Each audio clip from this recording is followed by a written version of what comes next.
여러분, 인간에게 가장 어려운 것이 무엇일까요? 저는 변화라고 생각합니다. 젊은이도 어린이도 노인도 목사도 장로도 변화가 어렵습니다. 한 인간이 가지고 있는 가치관, 목적, 습관 다 변하기 어려운 것들입니다. 왜냐하면 자신의 경험, 기질, 성격, 배움의 자세 등이 습관화되고 그렇게 생각하며 살아가기 때문입니다. 그래서 자신을 그리스도께 복종하지 않으면 우리는 은혜의 삶과 무관하게 살아갈 수밖에 없습니다.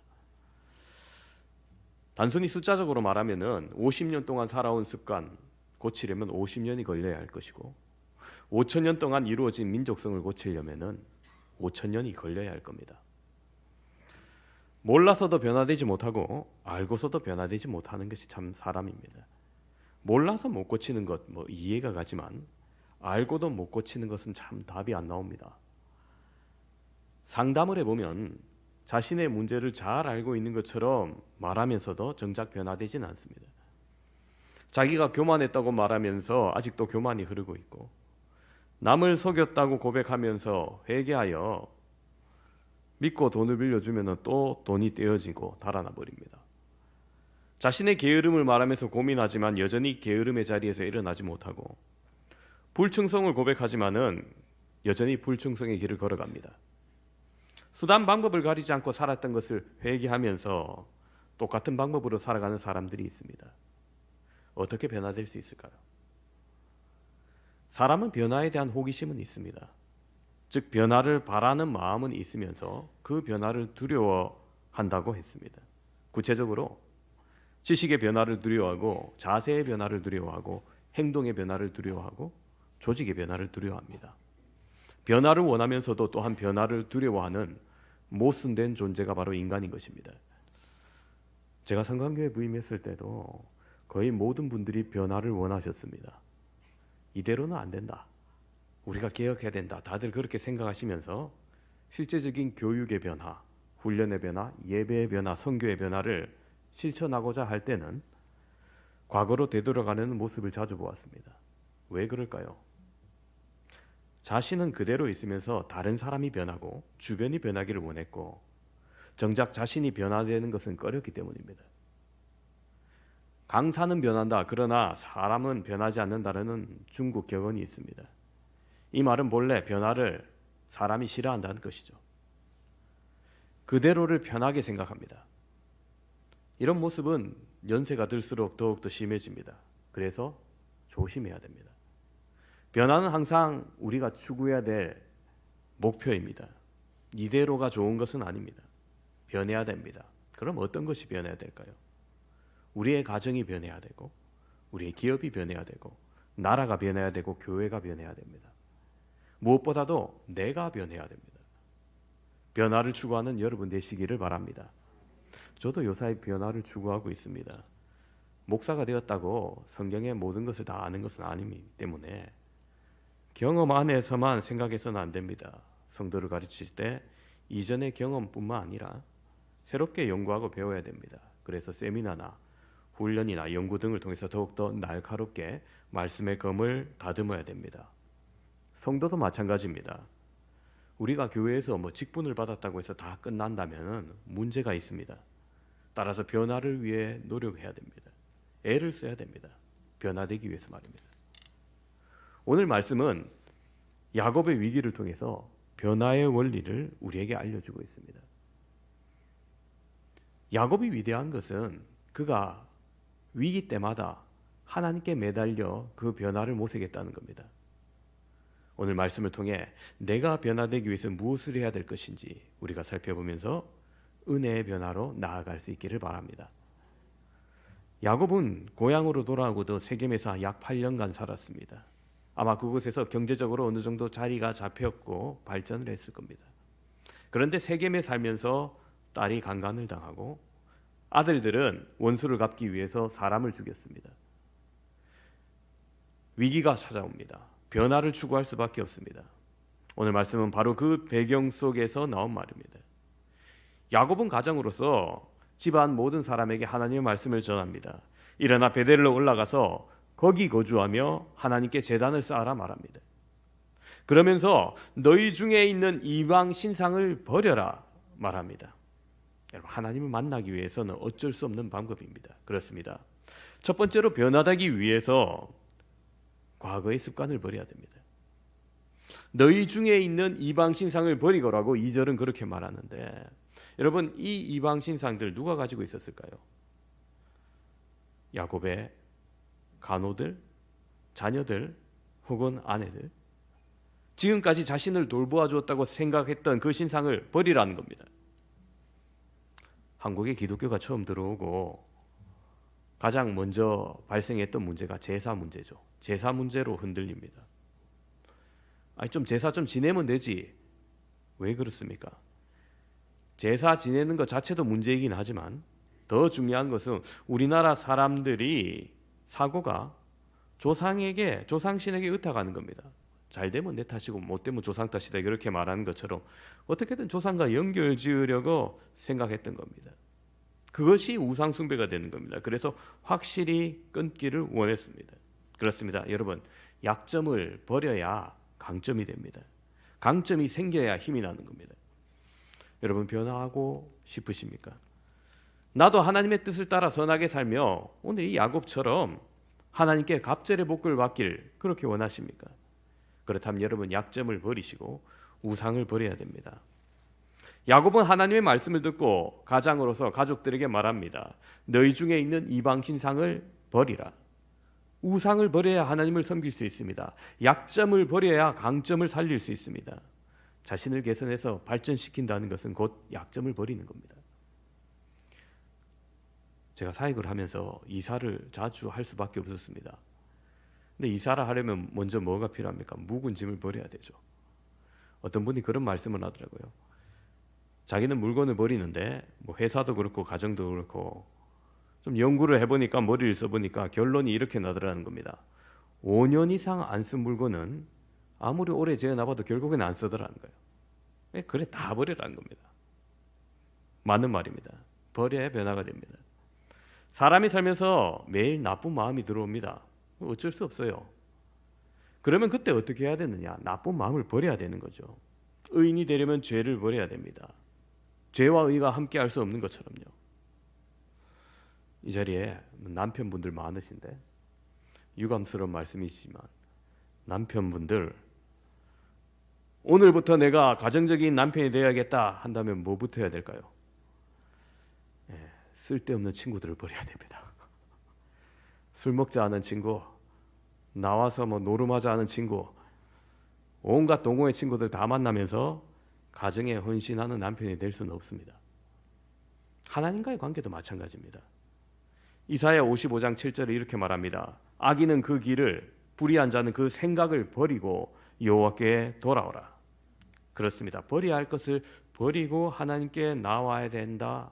그래야 변한다 말씀입니다. 우상을 버리지 않으면 하나님 앞에서 변화될 수 없습니다.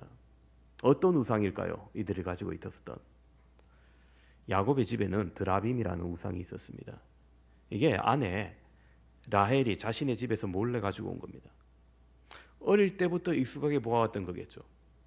아버지를 속여가면서까지 가져온 겁니다. 그러나 이들이 지금은 어떻게 합니까? 야곱의 말을 들은 식구들은 모든 이방 신상들, 우상 숭배와 관련이 있는 모든 금은기명, 귀걸이, 목걸이, 반지 다 빼놓습니다. 야곱은 그것들을 모두 세겜 땅 상수리 나무 아래 파고 묻어버립니다. 쉽진 않았겠지만 결단하고 버렸던 것이죠. 그렇습니다, 여러분. 지금이라도 늦지 않고 우상을 버리고 죄를 버려야 한다는 겁니다. 잠언 28장 13절에 이렇게 말합니다. 자기의 죄를 숨기는 자는 형통하지 못하나 죄를 자복하고 버리는 자는 불쌍히 여김을 받으리라.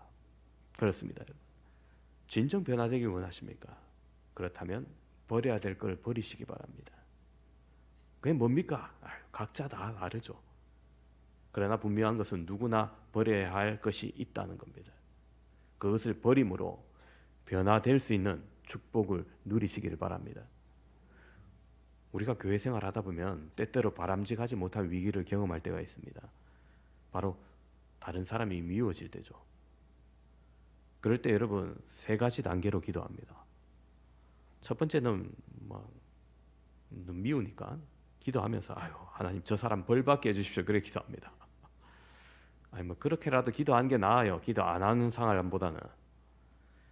그 다음으로 하나님 저 사람 변화시켜달라고 그렇게 기도합니다. 근데 여러분 이 말은 내게는 잘못이 없고 저 사람에게는 잘못이 있다는 말입니다. 그러나 기도를 오래 하다 보면은 성령님이 우리의 기도를 바꾸어 놓으십니다. 주여 나를 먼저 변화시켜 주옵소서. 그리고 내가 회개하고 변했더니 그 사람도 변하더라는 거예요. 여러분 그렇습니다. 쓸데없는 자존심, 허위의식, 자기 생각, 낡은 관념들 다 버리시길 바랍니다. 연세대학교 총장이었고 과거 문교부 장관을 지냈던 백낙죽 박사는 그 아버지가 무당이었다고 해요. 하루는 그 아버지가 그 무당춤을 막 추고 있었는데 한 전도사님이 지나면서 그 모습을 보고 자식들 멸망할지 그만두고 예수 믿고 천당 가시오 그랬다는 거예요. 요즘 같으면 싸움 날 것 같은데 일제 시대니까 당당하게 전도사님이 얘기했다는 거예요. 아니 그랬더니 너나 잘 믿고 너나 천당이든 백당이든 가라고 그렇게 그 무당이 응수합니다. 근데 이상한 것이 집에 돌아가서요. 무당의 마음에 계속해서 들려오는 음성이 자식들 망할 짓 그만하고 예수 믿고 천당 가라는 거예요. 이 소리가 귀에 계속 들리는 겁니다. 환청처럼. 정신이 혼란해지기 시작했고 잠을 못 자겠고 밥도 먹는 둥 마는 둥 합니다. 결국 그는 교회를 찾아갔고 무당을 버리고 예수님을 믿게 됐다는 겁니다. 그가 예수님을 믿음으로 그 아들이 박사가 되고 국가와 교회에 이바지하는 큰 인물로 만들었다는 거예요. 무당이 자신의 가치와 직업과 신념과 믿음을 버리니까 복을 받은 겁니다. 이 자리에 계신 여러분도 버려야 될 것을 버리심으로 복된 길 걸어가시기를 주님의 이름으로 축원합니다. 두 번째로 변화되기 위해서 잘 바꾸어야 됩니다. 2절 하반절에 이렇게 말합니다. 자신을 정결하게 하고 너희들의 의복을 바꾸어 입으라. 자, 정결하게 하라는 뭔가 마음을 정결하게 하라겠죠. 그런데 의복을 바꾸어 입으라 라는 말은 회개를 상징합니다. 사실 의복은 그 사람의 신분이나 삶의 형태를 나타내 보이는 외적인 요소들이죠. 그러나 내적인 변화를 외적으로까지 표현하며 결단하라는 말씀인 겁니다. 중년 이후에 사람들이 살이 찌죠. 사람 몸에서 에너지를 쓰는 대사가 점점 약해지기 때문에 남는 에너지가 몸에 축적되기 때문입니다. 때로는 나는 안 쪘다 마른 사람들이 있습니다만은 그래도 보면은 근육이 빠지고 그 안에 지방이 채워지는 경우가 많습니다. 그래서 건강검진을 하면은 마른 비만으로 수치가 나빠진 경우가 많죠. 그럼 어떻게 해야 되느냐? 쉽게 생각하면은 많이 안 먹으면 되겠네 이 생각합니다. 그것도 한 방법입니다만은 그게 쉽지 않아요. 사람이 결국 먹어야 살아가고 식욕이 있기 때문입니다. 일시적으로 굶어서 빠졌다 하더라도 이 근육이 빠지면은 에너지 대사가 더 나빠져서 요요 현상이 올 뿐입니다. 더 중요한 거는 먹는 방법을 바꾸는 겁니다. 탄수화물을 적게 먹고 그만큼 부족해진 영양분은 단백질이나 채소 위주로 더 먹어서 채워줘야 되는 거죠. 그 다음에 저녁 먹은 다음에 과자 먹고 야채 과일 깎아 먹고 그러지 마시고 다음날 아침까지만 안 먹으면은 밤에 잘 때 살이 빠져요. 그런 식습관만 바꿔도 굉장한 효과를 볼 수 있습니다. 성격이 더럽습니까? 어떻게 바꿉니까? 성질 안 내면 되지. 그게 쉬워요. 어떻게 성질 안 냅니까? 자, 그러면은 마음을 바꿔야 돼요. 어떻게 마음을 바꾸느냐? 생명의 말씀을 계속 우리 마음에 주입해야 됩니다. 내 안에 있는 썩은 폐수를 흘려보내고 생수를 계속해서 부어 넣어야 되는 겁니다. 나쁜 소리를 계속 들으면 우리 마음에 나쁜 마음이 생깁니다. 그러나 말씀을 읽고 말씀을 생각하고 말씀대로 살 수 있다는 것을 여러분 믿으시길 바랍니다. 예수님의 비유 중에 그런 이야기가 있죠. 귀신을 내쫓았습니다. 마음의 방을 깨끗하게 청소하고 비워둡니다. 그런데 그 방에 아무것도 채워넣지 않아요. 말씀도 사랑도 은혜도 성령도 채워넣지 않습니다. 그럼 어떻게 됩니까? 문제가 됩니다. 귀신을 쫓았으나 채워넣지 않았기 때문에 도리어 나중에 7 귀신을 데려왔다고 말씀하지 않습니까? 무서운 말씀인 겁니다. 빈 것이 더 위험한 거예요. 비웠다면 명확한 것을 채워넣어야 됩니다. 과거 삼성전자 고 이건희 회장이 90년대 휴대폰 경쟁업체들에게 사업이 지쳐졌을 때 특단의 조치를 내립니다. 모든 임직원들에게 아내 빼고 다 바꾸라고 말을 하죠. 지금도 굉장히 회자되는 유명한 말입니다. 이때까지의 방법으로는 경쟁력이 없다는 겁니다. 그렇게 해서 나온 게 애니콜 신화입니다. 세계적인 회사로 발돋움하게 되죠. 당시 세계 1위였던 회사 노키아도 원래는 목재 제재소를 변화해서 성공했지만 스마트폰 시대로 변화를 재촉하지 않아 결국 그 모든 지위를 잃고 맙니다. 그랬습니다. 지속적인 변화가 필요한 것이죠. 금묵자옥이란 말이 있습니다. 검은 묵 옆에 있으면 자신도 모르게 검게 된다는 겁니다. 즉 우리가 세상을 따라 적극적으로 흉내내지 않아도 그냥 살다 보면은 어쩔 수 없이 세상을 닮아가게 됩니다. 가만히 있으면 그렇게 됩니다. 사택에서 교회까지 오는 차도로 걷다 보면요, 중간쯤에 조그만 가게가 있는데 로또 1등 당첨점이라는 광고가 크게 붙어져 있습니다. 누군지 모르겠지만 이 동네 사람이겠죠. 굳이 그걸 사러 아무도 모르는 그 가게에 가서 샀을 리가 없지 않습니까? 근데 오며 가며 보다 보니까 제가 그런 생각을 하는 거예요. 아유, 저 가게에서 그때 복권 산 사람 좋겠네. 내가 자주 샀으면 나도 그 복권 당첨되지 않을까. 그런 쓸데없는 생각을 합니다. 왜 그런 쓸데없는 생각을 합니까? 눈에 계속 보니까 그런 거죠. 그죠? 지나가며 항상 거기에 있으니까. 그렇습니다. 여러분, 우리가 가만히 있으면 그대로 된다는 거예요. 나를 바꾸려 노력하지 않으면 눈에 보이는 대로 세상 사람들과 별 다를 것이 없어지는 겁니다. 마귀의 손에 놀아나기 쉽습니다. 이런 이야기가 있습니다. 새벽 기도에 나오시는 한 분이 새벽에 목사님을 따로 찾아옵니다. 그분이 하는 말이 복권에 당첨돼서 이제 기절할 뻔했다는 거예요. 이게 이제 오히려 시험에 들어서 심각하게 목사님한테 말합니다. 목사님, 아무래도 이 복권 목사님께 드려야겠습니다. 그랬더니 누가 기절했습니까? 목사님이 기절했다는 겁니다. 여러분, 바꾸지 않으면 똑같아요. 세상은 분명 빠르게 변합니다. 이번 단기 선교에 우리 어르신들이 참 많이 참석했는데 다 스마트폰은 갖고 계신데 아무리 단체 공지로 카톡을 해도 보질 않아요. 그러다 보니 결국에는 젊은 사람들이 가서 뭐 직접 말하고 전달해야 됐었습니다. 왜 그렇습니까? 비록 스마트폰을 가지고 있어도 그분들은 예전에 전화기 대용으로 사용하고 있지 막상 그 안에 있는 기능들을 다 활용하고 변화를 따라간다는 건 어렵다는 거죠. 뭐 누가 잘못했다는 얘기가 아니라 그분들 세대에 어쩔 수가 없었어요. 왜냐하면 익숙하지 않은 거기 때문에.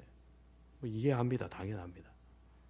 그런데 이제는 사람들 사이에서는 없어서는 안 될 방식으로 자리 잡고 빠르게 바뀌고 있습니다. 여러분 어떻습니까? 변화를 잘 따라가고 있습니까? 아니면 아유 어려워 나는 모르겠습니다. 포기하고 그렇게 살아가십니까? 물론 포기하고 살면 어떻게든 살아갑니다. 그러나 문제는 변화를 포기할 때 다른 사람과 함께 발맞춰 나아갈 수 없다는 겁니다. 오늘 말씀의 야곱도 위기 속에서 자신과 자녀들과 가족들 변화되지 않으면 이 위기를 이겨낼 수 없다고 판단하여 자신을 정결하게 하고 의복까지 바꾸어 입으라 명령했던 겁니다. 여러분도 위기 속에 머물러 계시지 마시고 정결하게 의복을 바꾸어 하나님을 붙드시는 여러분 되시기를 축원합니다. 세 번째로 변화되기 위해서 하나님의 은혜를 받아야 됩니다. 3절은 이렇게 시작합니다. 우리가 일어나 베델로 올라가자.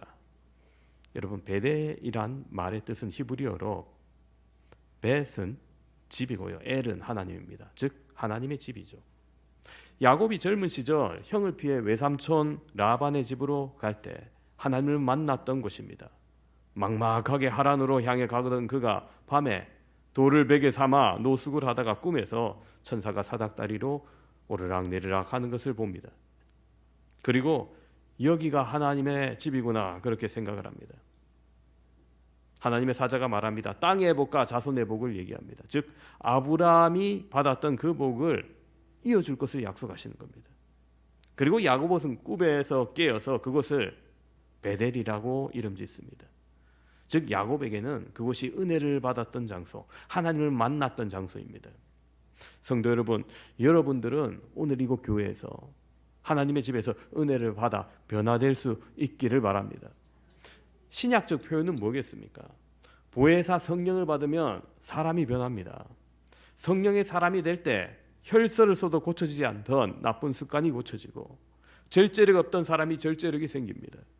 성령을 받으면 창조적인 생각이 되고 영적 가치를 알게 되고 화평을 누리게 되고 매사에 부정적인 사람이 긍정의 사람이 되고 영적 설득력이 생기며 반대 의견도 수용할 수 있고 주위의 사람들에게 평안을 주게 됩니다.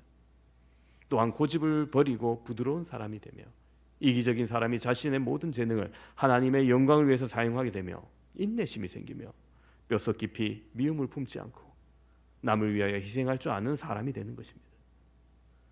늘 기도하고 자신과 싸우고 신앙생활을 게으르지 않으면 어느덧 내가 이렇게 변화되었구나, 여기까지 왔구나, 자신이 놀랄 만큼 변해 있는 자신의 모습을 발견할 수 있습니다.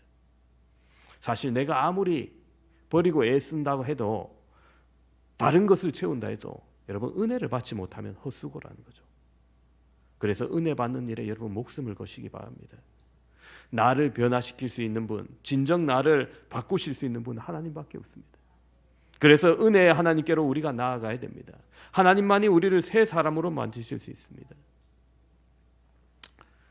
이번 단기 선교를 갔더니 시골에 계신 현지 타이 목사님께서 산에서 돼지를 잡아서 기르어가지고 그걸 또 팔아서 또 사에게 쓰시더라고요. 근데 또 돼지가 새끼를 낳아서 조그만 게 귀엽더라고요. 예. 근데 어떤 농부가 새끼 돼지가 예뻐가지고 한 마리를 집 안으로 데려옵니다. 예, 돼지를 씻기고 발굽을 닦아줍니다. 그리고 돼지 목에 향수를 뿌리고 리본을 달아줍니다. 귀여우니까 얘는 한번 애완용으로 키워보자는 거죠. 안방에 데리고 왔습니다. 그럴듯해 보입니다. 예. 돼지 새끼도 주인이 자기를 아끼는 것을 좀 아는지 따릅니다. 그런데 대문이 열리자 돼지는 안방에서 뛰쳐나가 집 안뜰에 있는 진흙에 몸을 비빕니다. 왜 그럴까요? 진흙 목욕을 하는 돼지 본성을 버릴 수 없기 때문입니다. 변하지 않기 때문입니다. 마찬가지입니다. 여러분, 밖에 나가서 술주전뱅이, 바람둥이, 마약쟁이, 살인자들 양복 다 입혀가지고 오늘 딱 하루만 한번 예배 드려봐라. 앉혀가지고 예배를 드립니다. 자, 찬송 이렇게 한번 따라 부르세요. 따라 부릅니다. 그러면은 다른 사람이 볼 때 거룩한 신자처럼 보일 수 있습니다. 겉보기에는. 근데 그 본성은 금방 드러나죠. 마치고 술집에 가면은 바로 드러날 겁니다. 외형만 바꾼다고 변하지 않기 때문입니다. 그리스 로마 신화에 이런 이야기가 있어요. 고양이가 미남 청년을 사랑하게 됩니다. 그래서 고양이는 미의 여신 아프로디테에게 자신을 여자로 만들어 달라고 간청합니다. 고양이의 딱한 사정을 가엾게 여긴 여신은 고양이를 아름다운 처녀로 만들어주고 청년은 첫눈에 그녀에게 마음이 사로잡힙니다. 이들은 결혼을 합니다. 첫날 밤에 아프로디테 여신이 그 신혼방에 쥐 한 마리를 넣어요. 어떻게 됐겠습니까? 처녀가 자기가 누군지 알지 못한 채 까맣게 잊은 채 침대에서 뛰쳐나와서 쥐를 잡습니다. 그리고 입이 시뻘겋게 막 피를 묻히면서 고양이를 먹습니다. 쥐를 먹습니다. 그걸 본 여신은 처녀를 본래 고양이의 모습으로 되돌려버렸다는 신화가 있습니다. 원래 그리스 로마 신화에 나오는 신들이 좀 고약해요. 들어준 척하면서 온갖 시험하고 뭐 인간을 넘어뜨리거든요. 아무튼 이 이야기의 말은 무엇을 얘기하는 겁니까? 본질은 쉽게 변하지 않는다는 겁니다. 그러나 여러분, 인간이 마음이 변하면 인간의 행동이 변해요. 겉모습이 변해요. 얼굴도 변합니다. 50대 이후의 얼굴은 자기가 책임져야 된다는 말이 있지 않습니까? 여러분, 아름다움도 화장으로만 되는 것이 아닙니다. 하나님은 우리에게 말씀하십니다. 이사야서 55장 1절을 보면은 오라 너희 모든 목마른 자들아 물로 나아오라 돈 없는 자도 오라 너희가 와서 사 먹되 돈 없이 값 없이 와서 포도주와 젖을 사라. 여러분, 여기서 물과 젖과 포도주는 은혜를 지칭합니다. 누구든지 와서 먹으라고 말씀하는 겁니다. 그래서 은혜를 받아야 된다는 겁니다. 오늘 본문 3절에도 보면 야곱도 은혜를 받아야 된다는 것을 말하고 있습니다. 그래서 뭐라고 말합니까? 3절 보시면 우리가 일어나 베델로 올라가자. 내 환난 날에 내게 응답하시며 내가 가는 길에서 나와 함께 하신 하나님께 내가 거기서 제단을 쌓으려 하노라. 어디로 올라가라고요? 베델입니다. 하나님을 만나 장래에 약속받았던 곳, 자신의 걱정, 근심 모든 것을 하나님께 맡겼던 곳, 은혜를 받고 다시 일어났던 곳, 사닥다리의 환상을 보고 돌기둥을 세우고 기름을 부어서 예배드렸던 그 은혜의 장소입니다. 그렇습니다. 우리는 그 은혜의 장소에 나와 은혜를 받아야 됩니다. 그러기 위해서 베델로 올라가야 되는 겁니다.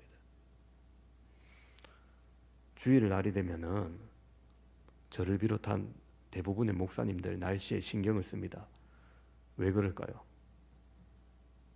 비가 오면 아유 오늘 비 오니까 교회 안 나가야겠다. 비에 씻겨 떠내려가는 창호지 같은 성도들이 있을까? 날이 너무 좋아 막 꽃 피니까 꽃 보러 가야겠다. 나비처럼 날아가는 교인이 있지 않을까? 걱정하는 이유는 분명히 있습니다. 뭐 한두 주 안 나온다고 큰 문제 있습니까? 아니요. 그것은 예배를 빠지면은 하나님과 멀어지고 믿음이 떨어지기 때문입니다. 너무나 분명한 이치입니다. 마치 화분에 물을 주지 않으면은 꽃이 메말라가는 것과 같습니다. 그러므로 여러분, 예배를 통해서 새로운 기운을 계속해서 얻으시기 바랍니다. 예배는 우리의 영이 생수를 공급받는 일임을 믿으시기 바랍니다. 오늘 야곱은 가족들을 이루고 그렇게 베델로 올라가서 제단을 쌓았습니다. 그리고 그곳에서 어떻게 되었을까요? 10절 말씀이 이렇게 말합니다. 하나님이 그에게 이르시되 내 이름이 야곱이지만은 내 이름을 다시는 야곱이라 부르지 않겠고 이스라엘이 내 이름이 되리라 하시고 그가 그의 이름을 이스라엘이라 부르시고. 그렇습니다. 이미 약복 강가에서 부여받았던 이름을 다시 확인시켜 줍니다. 과거 야곱, 이 야곱의 이름의 뜻이 속이는 자, 사기꾼 이런 뜻입니다. 그렇지만 그가 변화된 겁니다. 그렇습니다. 하나님께 나와 예배할 때 새 사람이 되는 겁니다. 은혜의 사람으로 바뀌는 겁니다. 그렇다면 여러분, 예배를 통해서 은혜 받는다는 것은 무슨 뜻입니까? 내가 죽는 겁니다. 내 뜻과 내 의지와 내 고집과 욕망을 죽이는 겁니다. 내가 죽고 그 안에 예수님께서 사시는 것을 경험하는 겁니다. 그렇습니다. 예배는 결국 내가 그리스도와 함께 십자가에 못 박히는 겁니다.